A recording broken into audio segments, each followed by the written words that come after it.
Well, would you look at that, it's been 1 full year since I started making these oh look videos. Makes me want to go back and revisit one of these games I played. Well, for me the obvious choice was Mortal Kombat 11 because there's been a part 2 to the story mode I've been meaning to check out.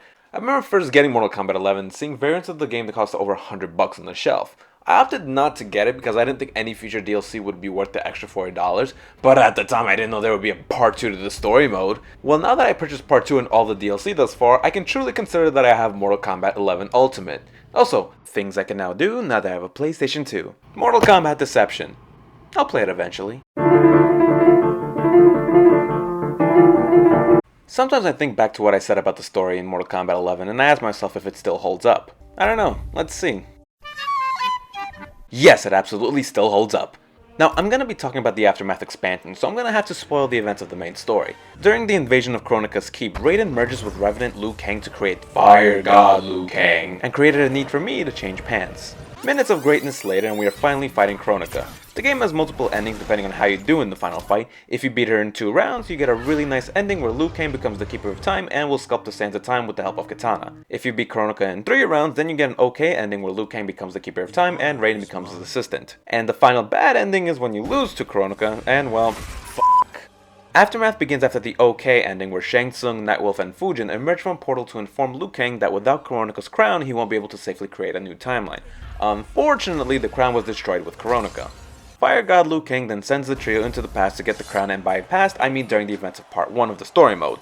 We are getting Back to the Future part 2 over here, as these guys need to get their mission completed without altering or changing any events. However, immediately they drop that and just start working together with the fighters of the present. Now remember, this involves villain Shang Tsung, so it's more of that beautiful we are fighting the same villain until the inevitable happens.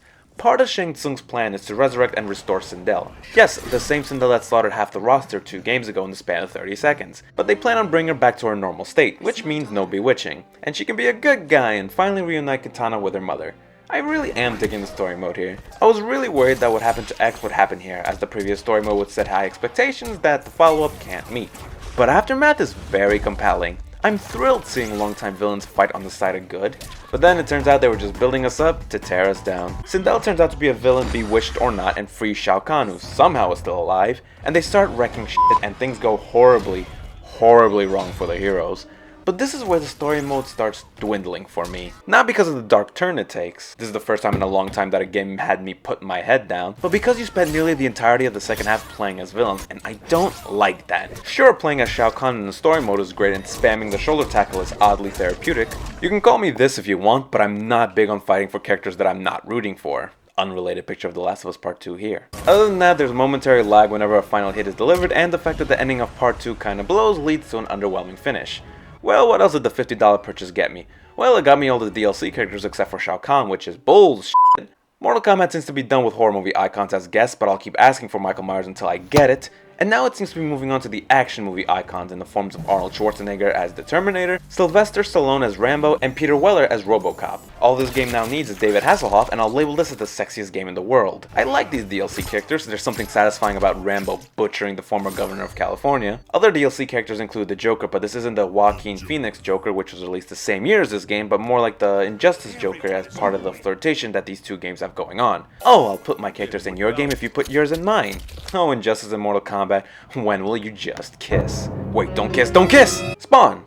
I don't know who this guy is. I only know him from that one episode of Death Battle where he beat Kratos and pissed everyone off. Add to that a few more classic Mortal Kombat characters, and that's everything from the expansion, I think. Last year I mentioned that I liked the pre-fight interactions, but they felt out of place at times because you'd have a nice conversation and then boom, dismemberment. Well, at the time of the video, Mortal Kombat 11 introduced the friendship.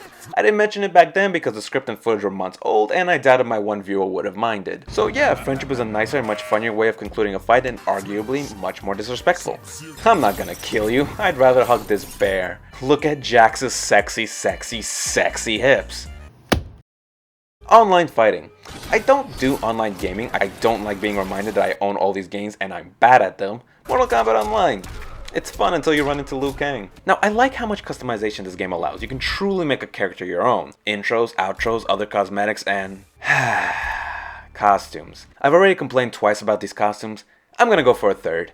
Why do they all look the same? Some of these have differences based on colors, and I'm going to be one of those square block goes into the square hole people and say if Jade is not wearing green, then she is not Jade. This isn't Katana. This is now Scarlet. This is not Sub-Zero.